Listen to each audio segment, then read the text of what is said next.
Bonjour à toutes, bonjour à tous. J'espère que vous allez bien. Aujourd'hui, le titre c'est « Apprends à te maîtriser ». Vous savez, dans Galates 5, 23, le fruit de l'esprit, nous avons aussi la maîtrise de soi. Il y a beaucoup de personnes qui ont des problèmes à cause de la maîtrise de soi. Il y a des personnes, à cause de la colère, ils ont fait des bêtises parce qu'ils n'ont pas la maîtrise de soi. À cause d'une mauvaise attitude ou bien ils auraient dû réfléchir avant de prendre une décision. Ils ont pris la mauvaise décision parce qu'il manque la maîtrise de soi.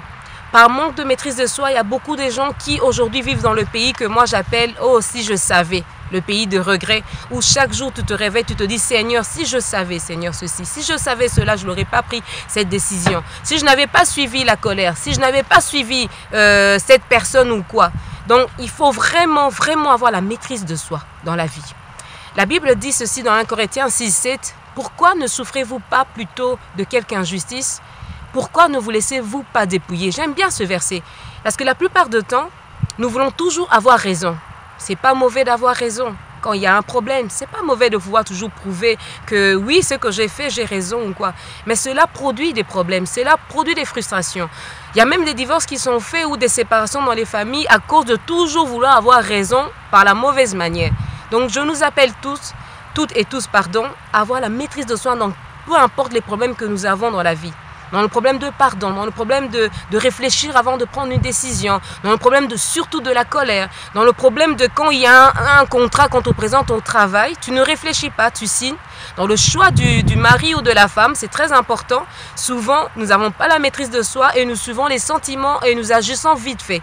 Dans la colère, par exemple, il y a quelque chose qui peut arriver, tu casses un objet ou tu frappes ta femme ou ton époux, je ne conseille pas ça, mais ça arrive, ou tu fais un acte que après tu regrettes par manque de maîtrise de soi. Donc aujourd'hui, je nous exhorte toutes et tous à apprendre à se maîtriser, peu importe les circonstances de la vie. Qu'il y ait même quelqu'un qui vient, qui te dit quelque chose qui te fait du mal, tu as envie d'agir, même si la personne a raison. Comme 1 Corinthiens 6, 7 le dit, apprends à te dépouiller, apprends à souffrir quelque injustice, c'est pas grave. La maîtrise de soi, c'est vraiment une grande qualité. Et ça nous aide vraiment à bien vivre dans la tranquillité, dans le succès et de ne pas se retrouver dans le pays. Oh Seigneur, si je savais, je vis chaque jour dans le regret. Père éternel, mon Dieu, mon roi, merci parce qu'aujourd'hui, tu nous appelles et tu nous exhortes toutes et tous à savoir se maîtriser.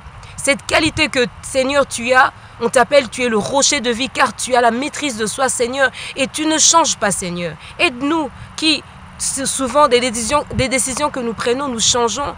Les choses que nous faisons, nous ne contrôlons pas, Seigneur. Et nous avons besoin de la maîtrise de soi, Seigneur. Apprends-nous à nous maîtriser. Apprends-nous à produire la maîtrise de soi, quelles que soient les circonstances de nos vies. Au nom de Jésus-Christ que j'ai ainsi prié. Amen.